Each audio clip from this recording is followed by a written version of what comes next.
toman en el río? ¿Dónde salió esto? ¡Se le escapó a Sotelo! ¡Se le escapó! Sotelo, democrático, Sotelo. ¿Esto? ¡Pip, pip! Se va para Sin TV. Ponele que haga hashtag. Hashtag. Hashtag. Yo sí, pero en cambio estoy preocupado por la salud de los uruguayos. De seguir el curso de los acontecimientos, de los hechos, tal como viene esta orientación de gobierno, me temo que la salud que va más allá de lo físico, la salud mental, espiritual de los uruguayos, vamos a tener problemas. Ajá. Vamos a tener. Yo digo lo siguiente, habrá momentos difíciles para los uruguayos, pero está en nosotros evitarlo. Venimos de épocas muy oscuras. Ha habido un fracaso muy notorio, rotundo, de lo que ha sido el modelo de desarrollo para este país. Sí, bueno, que me perdonen los jóvenes, pero nunca es bueno prescindir de la historia para conocer el presente. Y darnos cuenta de que el modelo de desarrollo del país, allá desde los años 60 o 70, se vio en un furibundo trancazo. No crecía el producto, había aumento del desempleo, había descensos pero enormes del salario real, lo que ocasionaba que una sola persona ya no podía sustentar el hogar. Estamos entonces en la época en que comienza a trabajar la mujer, que tiene su parte muy positiva de desarrollo humano de la mujer, pero también tiene su contrapeso, y era que antes se sustentaba el hogar con un solo sueldo. Comienza entonces el trabajo de la mujer y comienzan épocas de luchas sindicales para preservar derechos y para preservar niveles de vida. Eso redunda entonces en la represión muy, muy furibunda, deriva en definitiva en lo que fue el golpe de Estado en nuestro país. Es decir, no se quería alterar las bases de funcionamiento del modelo económico, que veníamos de algo que era un país estancia y puerto. De allí veníamos, que Valle y Ordóñez trató de entibiar en algo, trató de dar intervención al Estado para que la redistribución del ingreso no fuera lo que ese modelo marcaba.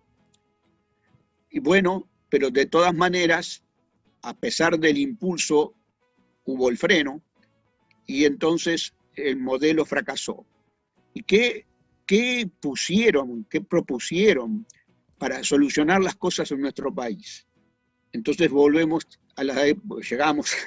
a la época de los 90, y a nivel de nuestro país, y en Argentina, y en Brasil, y en muchos países del mundo, eclosionó lo que se llamó neoliberalismo.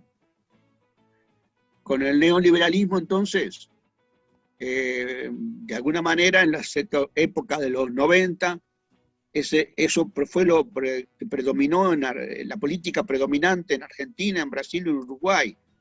¿Y terminó con qué? Terminó con un fracaso todavía más importante, más rotundo, más profundo en la economía y en el modo de vida de la gente. En Uruguay, acordémonos de la crisis del 2001-2002. ¿Qué fue? Fue un contagio de un banco argentino que le pasó las cosas mal a los bancos. No fue eso.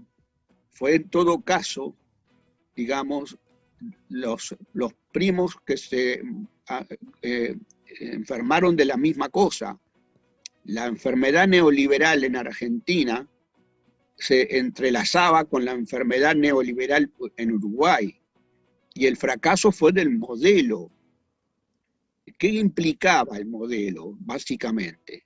Y bueno, fue lo que intentaron hacer los gobiernos de Lacalle y Sanguinetti en los 90. Primero el de Lacalle, 90-95, Sanguinetti, 96-2000. Ahí entonces tenemos una situación en la que el Estado se trató de reducir a su mínima expresión. Solamente el Estado intervenía decididamente en lo que es funciones básicas del Estado, que serían las que hacen al funcionamiento mismo del Estado. O sea, interior, defensa, poder judicial, pero el neoliberalismo no quería saber de redistribución del ingreso. Entendían que se hace sola. Entendían que había que quitarle los impuestos a los más ricos. Así los más ricos, en un impulso de benevolencia, invierten, en un impulso también de aumentar su lucro. ¿Pero en qué época fue? En la época de los 90. Pero mirá que ahora yo he escuchado varios que andan en la misma. Bueno, por eso yo estoy tratando de llegar a por qué nos puede ir mal. Entonces, la idea es que el capitalista se le quiten los impuestos. Y uno dice, si se le quitan los impuestos al capitalista, ¿con qué se va a redistribuir ingresos y solventar, por ejemplo, gastos en salud, en educación, en vivienda, a los menos pudientes? Entonces, no hay respuesta. Y se dice, no, pero cuando invierta el capitalista va a haber más empleo, porque va a chorrear, la olla va a chorrear y las migajas que van cayendo se pueden repartir. Entonces, el Maya Oro, es lo que se están diciendo ahora, ¿verdad? No se toca, porque el capital no se toca, porque el capital es el que va a dar empleo, va a invertir. Ese es uno de los postulados. El otro postulado es que, bueno, las inversiones públicas sí en tanto y cuanto sean gastos en infraestructura que apuntalen la productividad de las empresas privadas, que necesitan carreteras, que necesitan telecomunicaciones, que necesitan puertos para poder salir adelante y competir con las empresas de otros países que tienen... Bueno, ahora van a tener problemas con el puerto porque lo tiene una nada más. Bueno, pero entonces lo siguiente es, bueno, pero las inversiones, ¿qué tal si las hacen los privados? Así se quedan con la infraestructura del país y lucran también por ese lado, y que el Estado no tenga ni redistribución del ingreso ni gasto social, porque eso es déficit, y si es déficit hay que pagarlo con mayores impuestos, y como no se quieren los mayores impuestos a los ricos, entonces no se puede solventar el déficit. Entonces, para no caer en déficit, no hagamos gasto social. Ese es el criterio. Si bajaba el salario como bajó en las épocas de los 90 anteriores y en la época de los 90, si bajó el empleo, si bajó todo, ¿cómo querían que los uruguayos no tuvieran necesidad de un cambio importante como el que se tuvo? Es decir, asistimos a un fracaso muy importante del modelo neoliberal. Eso fue en todo el Cono Sur. Y bueno, y de allí que vinieron gobiernos denominados progresistas, que muchos pecados del neoliberalismo se arrastraron. Vamos a entenderlos. Por ejemplo, uno de los temas del neoliberalismo es la libertad de precios. Entonces, con esa libertad de precios, bueno, sube la carne en el exterior, y como exportamos al exterior, y el estanciero o el frigorífico dice, no me van a privar de un mayor ingreso si yo vendo al exterior, entonces sube adentro, porque el estanciero dice, o el frigorífico dice, si no se lo vendo al exterior, no lo puedo, no cobro el aumento. Si no lo vendo a ver si yo me equivoqué, si no lo vendo al precio del exterior. Si no lo vendo al precio que vendo al exterior, Ajá. yo me privo del aumento. Así que, por favor, ustedes páguenme con ese aumento, si no yo lo vendo todo al exterior. Entonces, eso siguió operando. Y siguió operando. Y si sube el precio de la yerba, que es un bien fundamental, no hay nada que diga, vamos a subsidiar por ahí una cosa, un tramo por lo menos de ese aumento para evitar que eso ocurra. Es un precio de importación, se va a pagar más, sí, pero bueno, pero al público le puede llegar a otro precio si hubiese una intervención del Estado.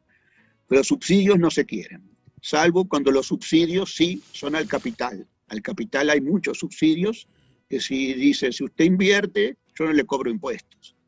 Bueno, es una alternativa, es una negociación que se puede hacer, pero no sistemáticamente. Y reivindicar la bondad de esos subsidios, que son una especie de subsidios, porque es renunciamiento a ingresos públicos. ¿Cuánto más banca el Estado, así muy por arriba, porque es una pregunta que te hago, cuánto más banca el Estado el tema de las zonas francas? Porque hay muchas. Ahí hay una eliminación de impuestos. Yo creo, a ojo de buen cubero, porque esos cálculos son tendrían que estar muy afinados, que estamos hablando de más de 2.000 millones de dólares al año.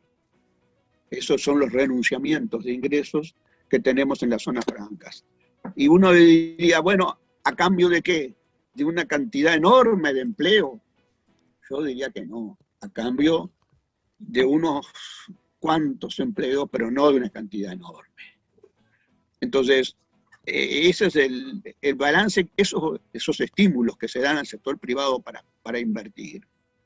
Yo digo, estarían bien en tanto y cuanto se vigile, cada tanto se haga una evaluación acerca del resultado de eso. Estímulo y competencia que han de ser generales de todo el mundo, porque el capital anda buscando un lugar más barato donde meter la plata. Es cierto, este argumento es cierto, pero también saber que hay otros factores. Un país ofrece tranquilidad interna, si ofrece seguridad interna, si no hay golpes de Estado que alteran la seguridad jurídica, por ejemplo. Si hay mano de obra, yo diría, mano de obra agremiada es algo mejor visto por los inversores que mano de obra dispersa, porque mano de obra agremiada significa posibilidades de diálogo, de encuentros, de mejoramiento, de intercambio. Entonces, el sindicato fuerte implica, porque lo que más valoran los inversores no es la mano de obra barata y lisa y llana, eso lo consiguen en cualquier parte del mundo, el gran ejército de reserva. Lo que valoran es la mano de obra en condiciones de apuntalar la productividad de las empresas, porque es educada, porque tiene nivel de información, porque es capaz de generar mayores réditos a la empresa con una negociación. Desde luego, hay empresas y empresas. Hay algunas que son del capitalismo salvaje y nada de eso, pero se supone que las empresas con mentalidad, con mente abierta, digamos, en estos momentos tienen esa valoración. Ahora, yo diría que todo ese paquete que significa precios libres, tasa de interés libre, señores, somos un país que sigue teniendo altísimas tasas de interés porque son libres. Cuando se hizo la ley de usura, que la hizo el gobierno durante el gobierno del Frente, yo comentaba con los compañeros, pero ley de usura en la cual se diga que el 90%, si supera el 90% de la tasa del mercado es usura, estamos hablando de una ley, de un nivel de usura que lo fijan los usureros. Porque los usureros ponen la tasa del 120%, y bueno, si supera 110%, entonces recién ahí es usura. Entonces ya la usura es ponerla al 120. Entonces la idea es que no se ha abordado aún en los gobiernos del frente, y son los resabios que tenemos de ese neoliberalismo, que no los podemos sacar de arriba fácilmente, como los resabios culturales que hay en la sociedad, que recién hablabas, de la forma de considerar a las personas en función de su apariencia delictiva. Ajá. Bueno, no nos sacamos de la cabeza la apariencia delictiva, no nos sacamos de la cabeza que las tasas de interés no tendrían por qué ser tan libres, que le están poniendo la yugular en la aorta a muchos uruguayos, dándoles créditos a tasas de interés que son siderales, señores. Uruguay es uno de los países del mundo que tiene más altas tasas de interés, Mira. y porque salimos de aquello de que son libres. Y bueno, y después de las privatizaciones, todo lo que se quiso con el neoliberalismo y la implantación del liberalismo fue acá. Y vaya si insistieron con las privatizaciones en la década de los 90, y vaya si el pueblo uruguayo tuvo que salir a defender hasta con referéndum la no privatización de lugares. ¿Cuáles son las tasas de interés que nos paga la SAFAP hacia el gobierno uruguayo? No, ahí la tasa de interés es de los bonos del Tesoro. ¿Nos paga algo más o menos? No, ahí la tasa de interés es la que se cobra a los que toman bonos del Tesoro, que el Uruguay trata de que sea la más baja posible, y en los gobiernos del Frente Amplio esa tasa de interés sí se abatió de niveles del 7-9% a niveles del 2-3%. Eso porque el país tiene sanidad financiera, y es visto así por los inversores en bonistas, en lo que llaman las inversiones financieros, los que van a canalizar excedentes financieros, sean de plaza o sean del exterior. Los bonos no pagan impuestos. Nadie tiene que pagar impuestos por comprar un bono del Tesoro, otro tema que alguna vez discutimos. Y bueno, pero la tasa de interés es baja, y las AFAP son un inversor más en bonos del Tesoro, quiere decir que la tasa de interés baja. En ese sentido, la idea es que nos chocamos dos veces con la misma piedra, porque tanto en Argentina con Macri, tanto en Brasil con Bolsonaro, tanto en Chile con Piñera, volvimos, después de tuve gobiernos progresistas que no habrán hecho excelente las cosas, pero hicieron mucho mejor las cosas, se salieron de estos esquemas tan estrechos, de que las cosas tienen que ser sin Estado, redistribuyeron el ingreso, generaron dinamismo económico a partir de un mercado interno que sí funcionó y no estuvo castigado como estaba antes, con profundas crisis. Entonces, no hubo grandes crisis, que yo sepa, en el gobierno del Frente Amplio en 15 años. No dejamos nunca de crecer la economía, no se dejó nunca, a pesar de no haber de repente evitado caer en algunos esquemas neoliberales. Igual, de todas maneras, fue un gran avance. Sin embargo, el pueblo uruguayo, el pueblo argentino, el pueblo brasilero, el pueblo chileno, fue, como el ser humano se dice, que es capaz de chocar dos veces contra la misma piedra, tropezar dos veces con la misma piedra. Y entonces aquí nos depara eso. Condujo a la crisis del 2001 en Argentina, 2002 en Uruguay. Condujo a tremendos episodios de la vida nacional, que yo reconozco que algunos jóvenes no los tendrán muy presentes, pero de seguir así, de seguir el curso de los acontecimientos, porque este gobierno, ¿qué quiere? Quiere exonerar a los ricos de todo tipo de impuestos, ya lo dijo. Al Maya Oro no se toca, fue muy claro y terminante en sus aseveraciones.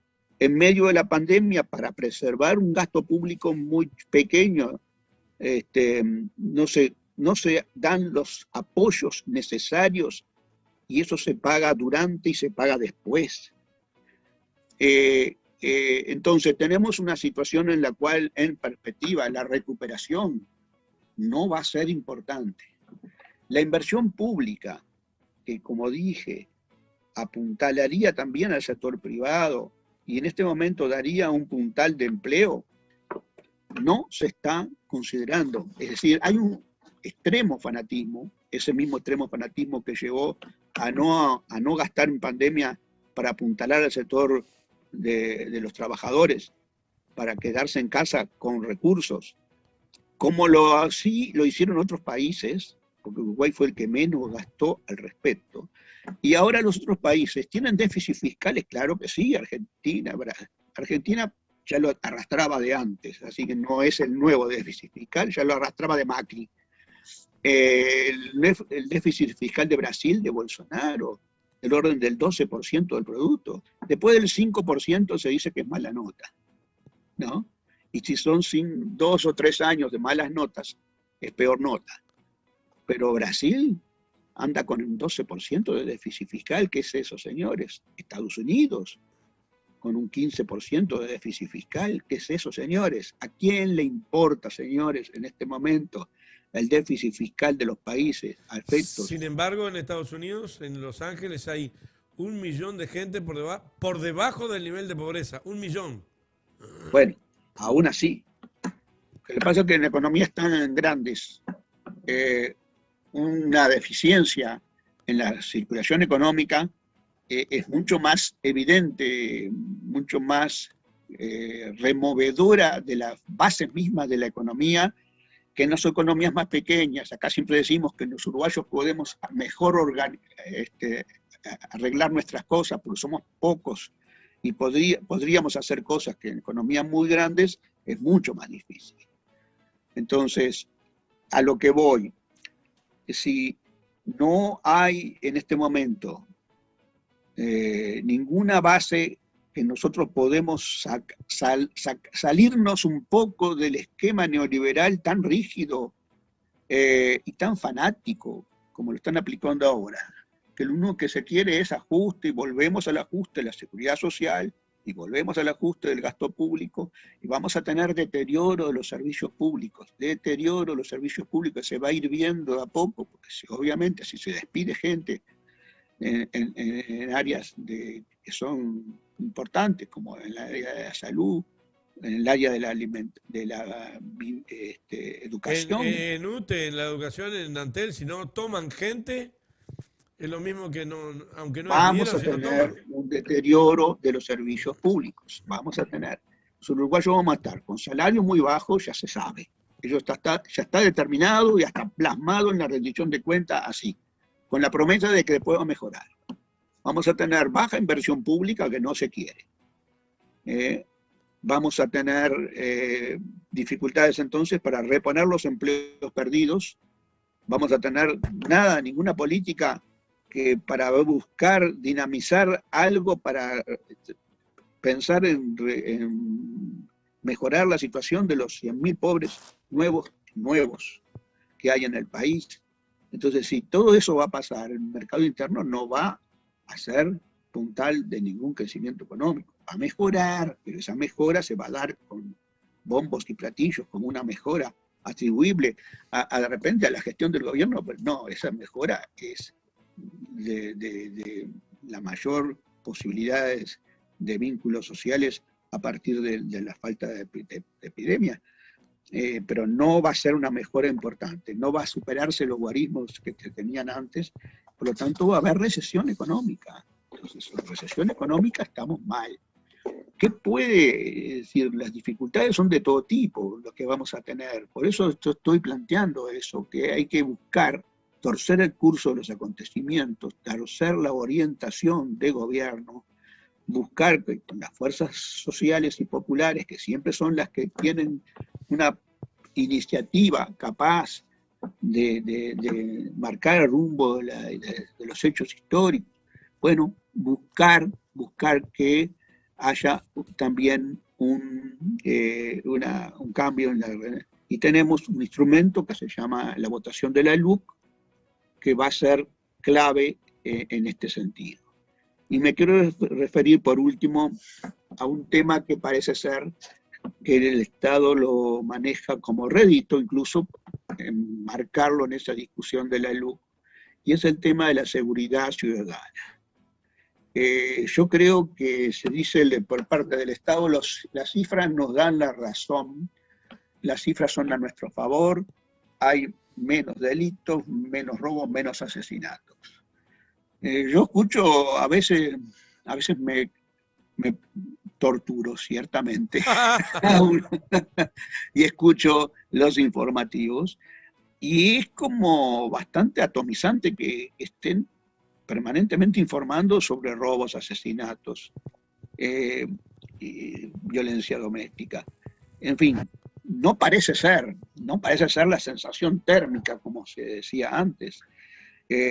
Las estadísticas podrán decirlo, vaya uno a saber si están bien elaboradas. No voy a hacer como lo hizo un representante del gobierno actual que estaba en la oposición anteriormente, que cuando las cifras de salario, de mejora en la economía daban muy bien, decía que el INE estaba manipulando las cifras. No voy a decir eso, no voy a decir que se estén manipulando las cifras del Ministerio del Interior en materia de seguridad ciudadana. Digo que a mí no me cierran, simplemente que la opinión pública tiene una percepción, una sensación térmica que no es coincidente con las cifras, y más post pandemia. Una cosa es que está demostrado, que hay estudios que demuestran que a nivel mundial, con la pandemia, por razones que yo obviamente no puedo precisar cuáles son, la seguridad ciudadana mejoró. En el marco de la pandemia, la seguridad ciudadana mejoró. ¿Qué es eso? Bueno, no sé. Mirá, Carlito, ¿sí? accidentes casi no habían porque no había casi gente circulando. No había casi gente circulando. Comercio, la inmensa mayoría cerrados. Turismo no funcionaba. Es decir, en realidad había muy poco en la calle como para salir, si yo fuera ladrón, para salir a robar. Acá en este país hasta los ladrones están en crisis. Claro, en definitiva ese es el punto. Entonces, yo me parece que sería pertinente aplicar a nuestro país los estudios que se han hecho en otros países, demostrativos de que la menor cantidad de hechos delictivos no son atribuibles a la LUC. Pueden ser perfectamente atribuibles a una senda que se estaba dando desde el gobierno anterior. Pueden ser perfectamente atribuibles a estos efectos de la pandemia, pero no necesariamente a las disposiciones de la LUC. Me parece que hay un gobierno que se sigue convenciendo de su propio discurso como si fuese palabra santa, y como no atinan a abrir la mente y a considerar otra cosa, y confrontan todo el tiempo. Bueno, yo creo que por ahí caminamos, de que efectivamente hay un pueblo uruguayo que está volviendo por sus fueros y que está tratando de torcer un rumbo de los acontecimientos que puede ser muy, muy perturbante para los uruguayos. Tú eres un dirigente político como tal, te he visto por ahí en algunas actividades. ¿Cómo las has encontrado? Actividades militantes del Frente. Te he visto ahí con algunos carteles en algún lugar, algún Zoom y algún presencial. Sí, bueno, sí. Todo Zoom ahora, todo por Zoom ahora. ¿Cuál es tu termómetro? Mi termómetro es que el Frente es que estamos retomando la senda de la movilización popular, que nunca se debió haber perdido. Bueno, la pandemia cambió todo, pero efectivamente hay una idea de que el pueblo uruguayo puede hacer cosas, que fue muy importante las firmas, pero que ahora hay que seguir en la misma senda, y creo que sí, que el termómetro a mí me da que estamos avanzando.